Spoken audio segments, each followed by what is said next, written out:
హరి ఓం శ్రీ గురుభ్యో నమః. 2లో 9వ శ్లోకము.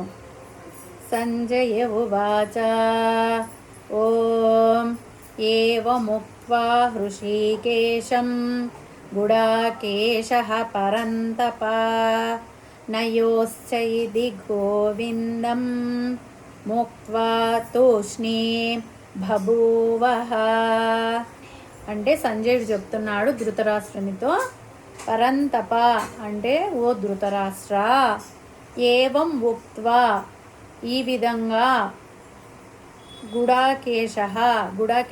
గుడాకేశుడు అంటే అర్జునుడు అని తెలుసుకున్నాం కదా. ఋషికేశ అంటే శ్రీకృష్ణ పరమాత్మతో ఈ విధంగా పలుకుతున్నాడు. నయోస్య అంటే యుద్ధము చేయను. ఇతి గోవిందం ముక్త్వా తూష్ణీం బభూవః.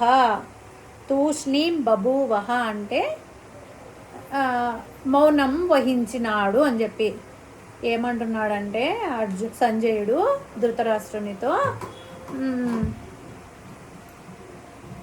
గుడాకేశనుడైన అర్జునుడు కృష్ణ పరమాత్మతో చెప్తున్నాడు, గోవిందా నేను యుద్ధము చేయను అని చెప్పి మౌనంగా కూర్చుండిపోయాడు అని చెప్పి చెప్తున్నాడు అనమాట.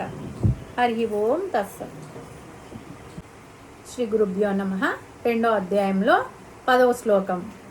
ఓం తమువాచ హృషీకేశః ప్రహసన్నివ భారత సేనయోరుభయోర్मध्ये విషీదంతమిదం వచః. అంటే సంజయుడు చెప్తున్నాడు ఇంకా ధృతరాష్ట్రునితో, తమువాచ హృషీకేశః అంటే అంతర్యామి అయిన శ్రీకృష్ణ పరమాత్మ అర్జునునితో చెప్తున్నాడు. ప్రహసన్నివ అంటే మందహాసముతో, చిరునవ్వు కంటే కొంచెం తక్కువ. ప్రహసన్నివ భారత సేనయోర్ ఉభయోర్ మధ్య రెండు సేనల మధ్య విషీదంతమిదం కూర్చుండిపోయిన, విషాదంతో కూర్చుండిపోయిన అర్జునునితో వచః పలికెను.